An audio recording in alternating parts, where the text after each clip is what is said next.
अरावली की पहाड़ियों पे एक बड़ी योजना आप लोग लेके आ रहे हैं सर, वो हमारे माध्यम से आप दर्शकों को जरा पहुंचाएं। देखिए, पर्यावरण आज के समय में सबसे महत्वपूर्ण विषय है। महत्वपूर्ण इस मायने में है कि हमारे जीवन का कोई ऐसा पक्ष नहीं है जो पर्यावरण से प्रभावित ना होता हो। हम एनसीआर रीजन में रहते हैं। सबसे बड़ी समस्या तो हवा की है। वायु शुद्ध होनी चाहिए। जब पिछले साल हमने CAQM में इसका विश्लेषण किया तो गुड़गांव में लगभग 73 सोसाइटी डीजल पे चल रही थी। जब हमने उसका स्ट्रिक्ट इम्प्लीमेंटेशन कराया तो आज केवल 3 ही सोसाइटियों में डीजल है, बाकी सब जगह हमने बिजली को लाके पर्यावरण प्रदूषण को कम किया।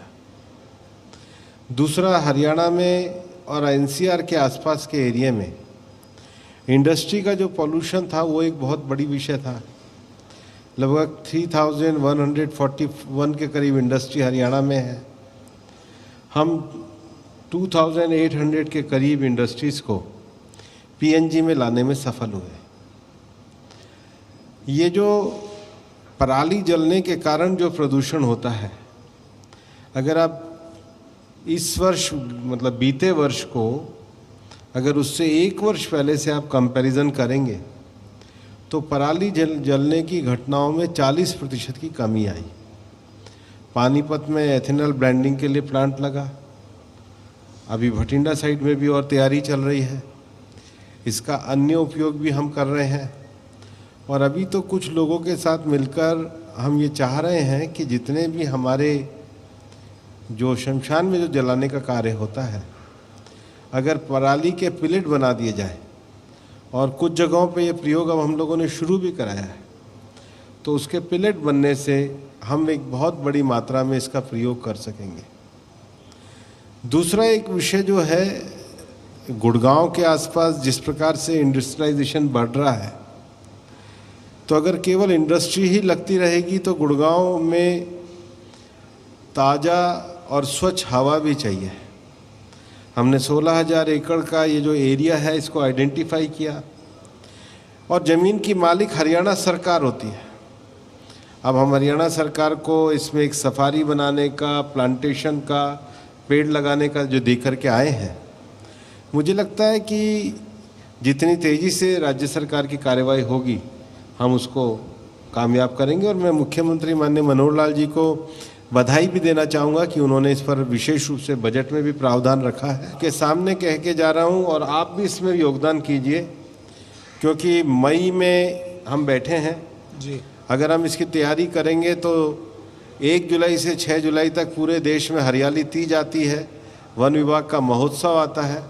हम निश्चित रूप से वृक्षारोपण का कार्य करेंगे। और ये पीछे जो घाटा का बंद वगैरह में NGO ने मिलकर के जो अच्छा वृक्षारोपण का कार्य हमारे वन विभाग के साथ किया है जी। मेरे को लगता है कि ये हैदरपुर के पास में जो जंगल है, अगर तैयार होती है और अगर उसकी कोई लिटिगेशन वगैरह नहीं होती है, जो शुद्ध रूप से ज़मीन जंगल विभाग की है, ऐसी जगहों पे अच्छे वृक्षों का भी वृक्षारोपण किया जा सकता है। मैं आपके माध्यम से भी कहना चाहूँगा कि हमारी मिनिस्ट्री के जो 2 पोर्टल हैं, जिसमें एक रखा है माई लाइफ, मेरी लाइफ कितनी है एनवायरनमेंट और इको फ्रेंडली है, आप उस पर अपलोड भी कर सकते हैं और मिशन लाइफ के हमारे अभियान का हिस्सा भी बन सकते हैं। केंद्रीय मंत्री भूपेंद्र यादव ने कहा कि 2024 में बीजेपी की सरकार 2019 से भी ज्यादा मजबूती से आएगी। पार्टी 2019 से भी ज्यादा सीटें 2024 में जीतेगी। 3 बड़े पॉइंट आपने बताया कि 19 में गए तो हम क्या करके गए, 14 में हमने क्या वादा किया था। 24 के लिए 3 बड़े पॉइंट्स, बुलेट पॉइंट्स अगर हों आपके लिए पूछने के, तो वो क्या होंगे? आप अपने प्रचार प्रसार में जब लिख लेंगे। भारत विश्व की सबसे बड़ी अर्थव्यवस्था बने, इसके लिए हम प्रतिबद्ध होकर कार्य करें, कंसिस्टेंसी और कंटिन्यूटी के साथ सरकार चले। हमने कोविड जैसी महामारी से लड़ाई लड़ी है, उसमें भारत में जिसको हम एक बड़ा इंफ्रास्ट्रक्चर का आधारभूत ढांचा कहते हैं, जो गति शक्ति है, हाईवे, पोर्ट, रेलवे, ई वे, ये लॉजिस्टिक, ये जो बनाने का काम किया है, ये सरकार की बड़ी उपलब्धि है। और आपने देखा होगा कि इस बार के बजट में अमृतकाल के भारत के लिए जो सप्तऋषि की योजना दी है, सप्तऋषि की योजना का अर्थ है फाइनेंशियल इंक्लूजन वाली सरकार, महिलाओं को आगे बढ़ाने वाली सरकार, युवा शक्ति को विकास देने वाली सरकार, देश के आधारभूत ढांचे को आगे बढ़ाने वाली सरकार, भारत को फाइनेंशियल ताकत बनाने वाली सरकार, वित्तीय क्षेत्र को आगे बढ़ाने वाली सरकार और लोगों की कैपेसिटी बिल्डिंग बढ़ाने वाली सरकार। ये जो 7 लक्ष्यों को लेकर प्रधानमंत्री नरेंद्र मोदी जी के नेतृत्व में 9 साल में हमने काम किया है, इस पे भारत कंसिस्टेंसी और कंटिन्यूटी के साथ आगे बढ़े, ये मैंडेट लेकर के हम जाएंगे और जनता का आशीर्वाद भी मिलेगा। सामने चुनौती क्या है? कांग्रेस की जो पदयात्रा होगी, हाथ से हाथ जोड़ो, अरविंद केजरीवाल भी हैं, राष्ट्रीय पार्टी बन चुके हैं, इसलिए सवाल पूछना वाजिब था। और इनका इसी से जुड़ा हुआ कि सब इकट्ठे होकर एक मोर्चा खोल लें, वो बीजेपी के लिए चुनौती होगी। हम अपना काम ईमानदारी से, मेहनत से, प्रतिबद्धता से और संकल्प के साथ कर रहे हैं। बाकी जिसने जो करना है करें। Bharatiya Janata party nation first की थ्योरी को काम करने वाली सरकार है। 9 सालों में सबने देखा है प्रधानमंत्री नरेंद्र मोदी जी ने ना एक दिन का आराम लिया, ना कहीं विश्राम लिया, लगातार सतत अपना हर समय देश के लिए समर्पित किया। जो आदर्श उन्होंने स्थापित किया है उसको आगे बढ़ाने के लिए हम लोग वोट मांगेंगे। विरोधियों के लिए तो कुछ बोल दीजिए, सामने कौन होगा सर? कांग्रेस से मुकाबला होगा बीजेपी का, आम आदमी पार्टी उभरेगी, या फिर जिस तरह के तीसरे मोर्चे के प्रयास किए जा रहे हैं? राज्यों में अलग अलग दल है, लोकतंत्र में मुकाबला होना ही चाहिए। आप तैयारी कराइए, बाकी हम करेंगे। सर सारी चीज मेरे ऊपर आप क्यों छोड़ के यार? मैं तो विपक्ष के लिहाज से पूछ रहा हूँ सर। आपका आकलन पार्टी में एक बड़ी भूमिका निभाते हैं सर। आप विपक्ष के लिए पूछ रहे हैं तो आप ही को तो दूंगा। विपक्ष का कोई आदमी सामने होता तो उसको जवाब देता। हाँ तो ठीक है, ये सर क्लियर रहे इस फ्लोर पे कि मैं उनके सवाल पूछ रहा हूँ जो नहीं पूछ पाते। अपनी भूमिका कैसे देखते हैं? हमने जिक्र किया मंत्री के तौर पर संगठन पे आपके कार्य को लेकर। ये कहीं ना कहीं एक मैं आर्टिकल पढ़ रहा था और मैंने आपकी टीम को भेजा भी था, आर्टिकल का रहे कि भूपेंद्र यादव जी सिर्फ हरियाणा या इधर तक सीमित नहीं होंगे, एक वैक्यूम बन चुका है। मुलायम सिंह यादव, लालू प्रसाद यादव की जो पूरी एक लेगेसी थी, राजनीति थी और कहीं ना कहीं पूरे बड़े रीजन को कहीं ना कहीं इफेक्ट करती थी। ये कहा जा रहा था उस आर्टिकल में कि संघ तैयारी करा रहा है कि भूपेंद्र जी को पैन इंडिया पूरा ऐसे कहीं ना कहीं प्रोजेक्ट किया जाए जो वैक्यूम बना है, उसका रिप्लेस सर आप करें। मैं बीजेपी के मिशन पे काम करने वाला एक कार्यकर्ता हूँ, कार्यकर्ता ही रहूँगा और मेरी कोई जिम्मेदारी नहीं। चुनाव लड़ेंगे अगला? मैं हूँ ही नहीं, मैं मिशन का आदमी हूँ। मैं जो मिशन मेरे लिए तय करेगा वो करूँगा, बाकी मेरा कोई किसी प्रकार का आकांक्षा वगैरह कुछ नहीं है। मिशन क्या है सर? पार्टी का काम करना। आरएसएस की शाखा में 3री क्लास से जो हमने काम करना शुरू करा और जो संगठन में जिम्मेदारी आई वो करते चले गए। अच्छा सर, एक सवाल पूछना है क्योंकि संगठन से जुड़े हुए हैं आप। जब बीजेपी के संगठन का जिक्र होता है तो ऐसा लगता है कि 24/7 कोई काम चल रहा है, तो क्या आप 24 घंटे काम करते हैं? 24 घंटे काम के बारे में तत्पर रहते हैं, बाकी तो आराम भी करते हैं।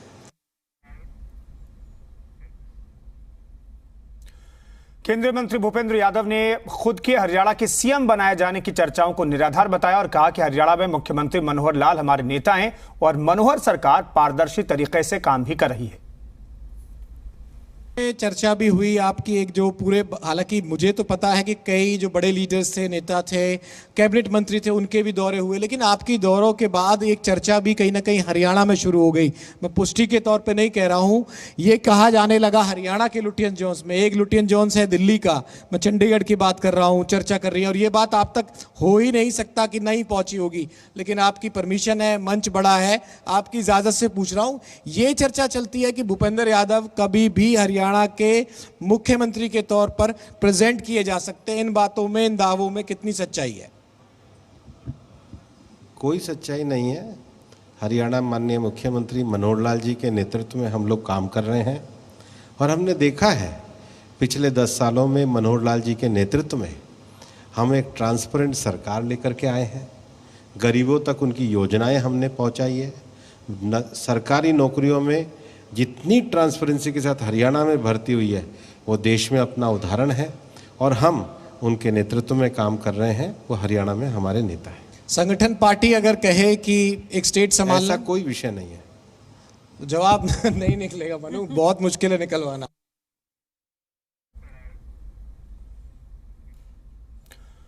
केंद्रीय मंत्री भूपेंद्र यादव ने गठबंधन को लेकर भी कहा कि बीजेपी हमेशा गठबंधन धर्म निभाती रही है। बीजेपी ने हमेशा एक गठबंधन धर्म निभाया है।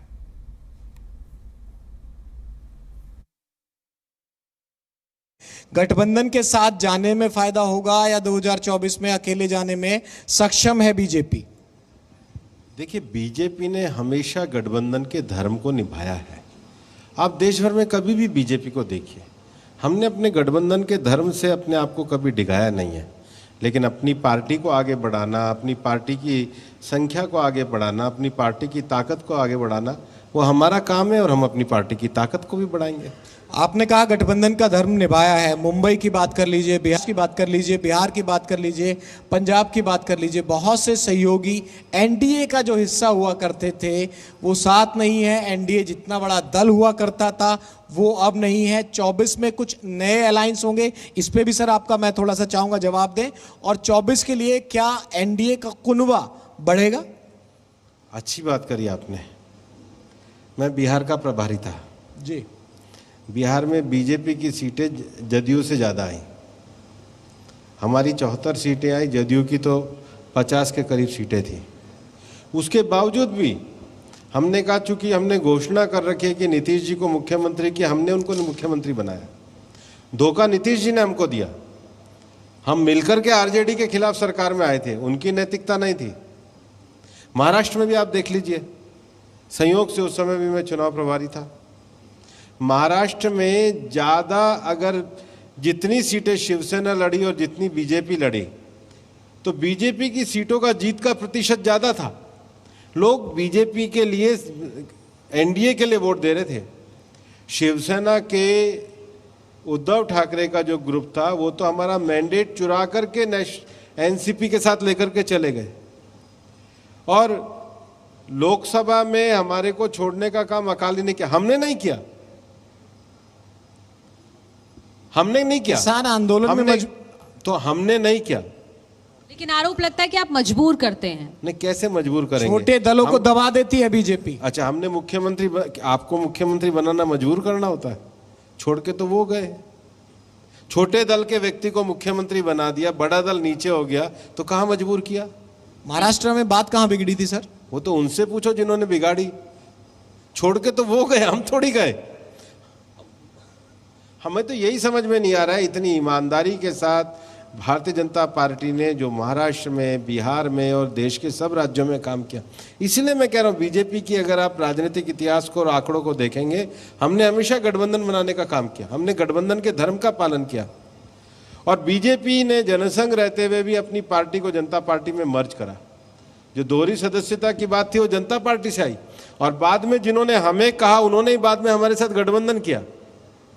तो भारतीय जनता पार्टी का राजनीतिक विषय एकदम स्पष्ट है।